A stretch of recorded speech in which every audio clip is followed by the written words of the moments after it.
Now the other option we're going to do on the pull down arm is some people prefer to do it facing the machine.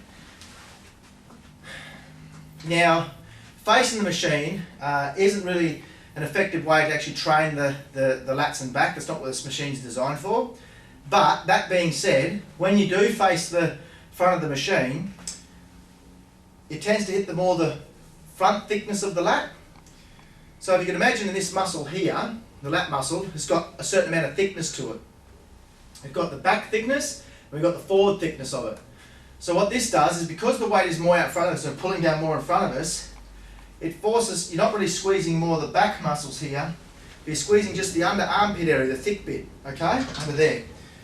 So this exercise is really only for people that have already got a certain amount of lat development and then just want to enhance that, okay? But if you don't have any like real serious lat development going on, don't waste your time doing this. Just do it the way I've showed you before, and to intensify you can do the extended sets which I demonstrated.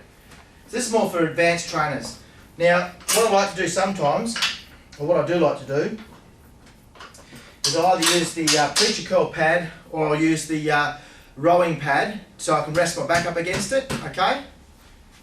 So, and the reason I like to do that for, so it then stops me from getting into a swinging match. I've got something to keep me braced in. Alright? So I lean back and I pull it down like that.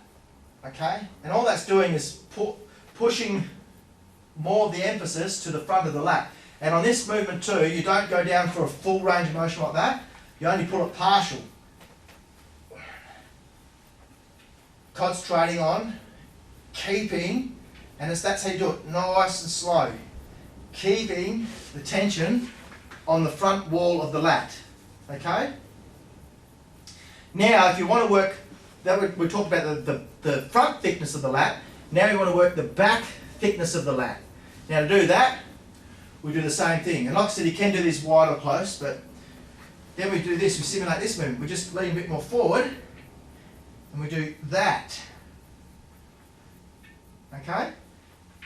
And that'll work your back thickness. Now to really get an intense workout, what I like to do, so I'm getting back and front thickness here, is what I normally do is I'll go a close grip first.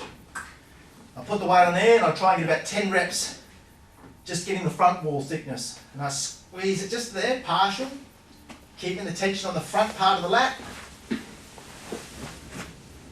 And then what I'll do is pop up, and then I'll grab a wider grip, and then I'll lean forward and I'll hit the back thickness of the lat. And I'll do it like that. Okay?